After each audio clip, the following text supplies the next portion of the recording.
अस्सलाम वालेकुम, मेरा नाम नदीम खिलजी है। दोस्तों, आज का जो हमारा टॉपिक है ना, वो बहुत ही एक किस्म का ज़बरदस्त किस्म का टॉपिक है, बल्कि एक बहुत ही सेंसिटिव और एक बड़ा हॉट किस्म का टॉपिक है। वो टॉपिक ये है कि हमारे जो खान साहब हैं, हमारे जो इमरान खान साहब कैप्टन साहब हैं, वो जो मज़ारों पे क्यों जाते हैं। आपको पता है वो मज़ारों पे जाते हैं और वहाँ जो हरकत वो करते हैं वो सबको पता है। तो आज हम उसी के बारे में बात करेंगे। तो दोस्तों, इस बात को शुरू करने से पहले कि वो मज़ारों पे क्यों जाते हैं, सबसे पहले तो हम ये देख लें कि हमारा जो मुआशरा है ना, ये एक डिवाइड हो चुका है, दो इंतहाओं पे डिवाइड हो चुका है। अब कुछ लोग होंगे वो कहें कि देखें जी, खान साहब ने जो है ना मज़ार पे जाके सजदा कर दिया है। एक बार उन्होंने पहले भी किया था, मज़ार पे जाकर उन्होंने सजदा कर दिया, जो कितना बड़ा शिरक कर दिया। हालांकि वो शिरक की मुख्तलिफ जो है डेफिनेशन भी निकाल के लाते हैं, बड़े अल्लाह का नाम लेते हैं, ला इलाहा इल्लल्लाह पढ़ते हैं और कहते हैं सिर्फ अल्लाह से मांगो, लेकिन ये जाके गैर के दरबार पे जाके सजदा कर देते हैं। तो एक तो वो कहते हैं बहुत बड़ा गुनाह है, शिरक है और पता नहीं क्या कुछ कहते हैं। तो एक तो हमारी ये वाली साइड है, और दूसरी जो साइड है वो ये है, वो कहते हैं कि भाई देखो बिल्कुल उन्होंने सही किया, कोई गलत चीज़ नहीं है, नाजायज़ है। मतलब इसको कह रहे हैं, उसकी दलील पेश करेंगे, देखो उन्होंने बहुत अच्छा किया है। तो दोस्तों, ये अब दोनों इंतहाएं हैं। तो मैं समझता हूँ ये जो दोनों जो इंतहाएं हैं मेरे नज़दीक सही नहीं है। असल में सबसे पहले तो ये चीज़ क्लियर हो जाए कि सजदों पे जो जाके मतलब मज़ारों पे जाना तो कोई बुरी बात नहीं है, मज़ारों पे जाना चाहिए, कब्रों पे या ख़ास तौर कब्रिस्तान में जाना चाहिए कि वहाँ देखें कैसे कैसे लोग दफन हो चुके हैं। तो इससे क्या ज़ाहिर होता है कि हमने भी एक दिन मर जाना है। तो ये इसलिए तो जाना चाहिए, एक नसीहत के लिए, एक इबरत के लिए।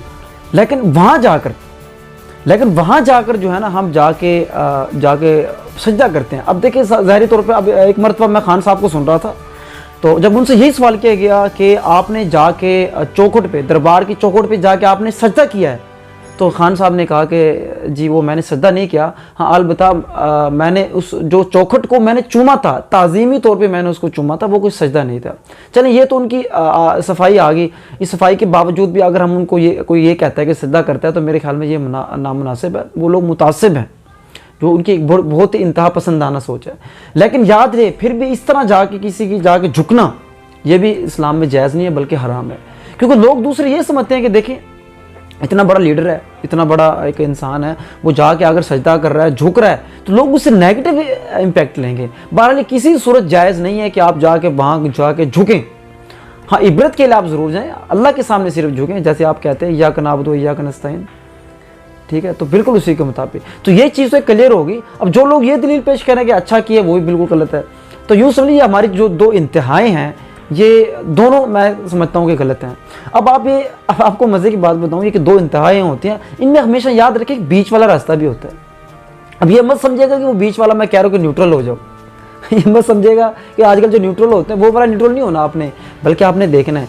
देखो न्यूट्रल, देखो जब आपके सामने दो रास्ते हो, एक बिल्कुल आपको लगता है ये हक पे है और एक बिल्कुल ये झूठ पे है, तो उस वक्त न्यूट्रल नहीं बना जाता। तो ये दूसरी किस्म का न्यूट्रल है। तो आपने उस किस्म का न्यूट्रल नहीं बनना जो मैं अभी बता रहा था। तो भले एक बीच वाला रास्ता होता है। बीच वाला रास्ता ये है कि ये कहना कि उन्होंने शिरक किया और ये किया और सजदा कर रहे हैं, देखें ये नौज़ुबिल्लाह फलां है, ये कहना भी मुनासिब नहीं है। और दूसरा ये दलील पेश करना कि उन्होंने सही किया है, ये गलत नहीं किया, मेरे ख्याल में ये भी गलत है। दोनों चीज़ें गलत हैं। तो बीच वाला रास्ता यही है कि जाएँ, ज़रूर जाएँ, मगर वहाँ जाकर इस तरीके से ऐसा काम ना करें कि जिससे लोगों के दिलों में एक गलत सोच की तरफ जाएं, एक बुत परस्ती की तरफ जाएं। ये भी एक किस्म की बुत परस्ती होती है। खैर, अल्लाह ताला हमें बचाए इस बुत परस्ती से, और इसी तरह शख्सियत परस्ती से भी अल्लाह ताला हमें बचाएं, और गलत को गलत कहें और सही को सही कहें।